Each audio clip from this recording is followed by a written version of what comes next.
사드의 한국 배치가 가속화되자 중국이 압박의 수위를 높이고 있습니다. 사드 부지 제공을 결정한 롯데가 주 타깃이 되고 있습니다.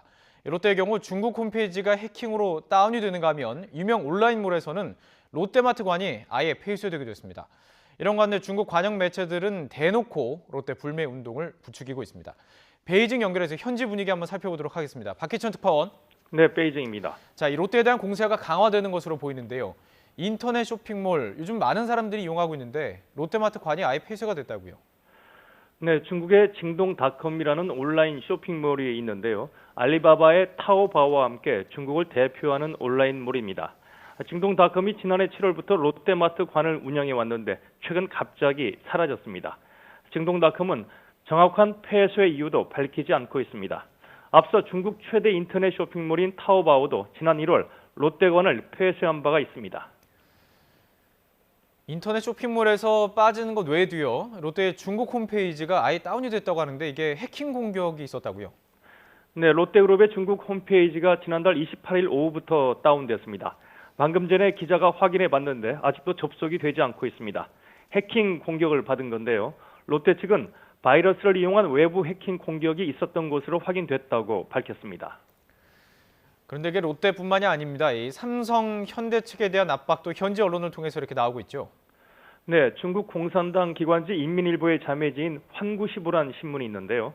민족적 성향을 띠고 있는 매체로 사드와 관련해 롯데를 비롯한 한국 상품 불매 운동을 부추기는 대표적인 언론입니다. 이 신문의 영문판이 글로벌 타임스인데 어제 사설에서 중국 소비자들은 시장의 힘을 통해 한국을 벌함으로써 한국에 교훈을 줄 중요한 세력이 되어야 한다고 주장했습니다. 네. 그러면서 중국은 삼성과 현대의 가장 큰 시장이며 한중 갈등이 심화하고 있어 이들 기업도 조만간 어려움을 겪을 것이라고 경고했습니다. 롯데는 물론이고 삼성과 현대도 사드 보복의 타깃으로 삼아야 한다는 주장을 대놓고 펼친 것입니다.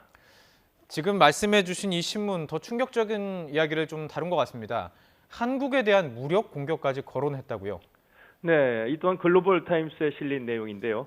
군사 전문가 숭중핑이 이 매체와의 인터뷰에서 롯데가 사드 부지로 제공한 성주 골프장이 중국군의 타격 목표가 될 것이라고 경고했습니다. 숭중핑은 실제 사드가 배치된다면 중국 미사일 부대의 타격 목표가 될 것이라면서 중국군은 이를 파괴하거나 무력화시킬 수 있다고 주장했습니다. 전문가의 말이지만 이게 실렸다는 것 자체가 상당히 좀 충격적인데요. 어떻습니까? 이 현지에서 실제 이렇게 생활하시면서 느끼는 그 반한 감정 어떻게 다가옵니까? 네, 사실 이곳에서 중국 사람들을 만나보면 한국에 관해 크게 두 가지 사안에 대해 관심이 많습니다. 박근혜 대통령에 대한 탄핵 문제하고요. 사드의 한국 배치 문제인데요. 왜 한국은 자국에 별로 필요하지 않은 사드 배치를 그렇게 고집하느냐 이런 반응이 대부분입니다. 제가 한국 기자라는 것을 아니까 심한 표현을 쓰지는 않지만 사드에 대해 매우 부정적이라는 걸 느낄 수가 있습니다. 아직 한국 상품에 대한 노골적인 불매 운동 분위기는 보이지 않고 있지만 관영 언론들이 계속해서 선동할 경우 중국 소비자들의 태도가 바뀔 가능성도 크다는 지적입니다. 네, 오늘 이 경제적인 제재 조금 살펴보고 있는데 그동안의 좀 제재 상황도 살펴볼 필요 있을 것 같습니다. 이 문화계의 금환영이 전반적으로 좀 확산하는 모양새죠. 네, 지난해 7월 한국과 미국이 사드 배치에 합의한 이후 한류에 대한 제재가 시작됐는데요. 공식적으로 한류 제재를 선언하는 대신 관계자들을 불러 모아 지시하는 은밀한 방법을 사용했습니다. 중국 프로그램에 한국 연예인 출연이 금지되는가 하면 중국 동영상 사이트인 통신과 아이치 등에서는 한국의 최신 프로그램을 볼 수가 없었습니다. 또 유명 포털 사이트 왕이 뮤직에서는 최근 한국 음악 차트가 사라진 것으로 확인됐습니다. 네, 베이징 현지 연결해서 박희천 특파원과 이야기 나눠봤습니다. 말씀 고맙습니다.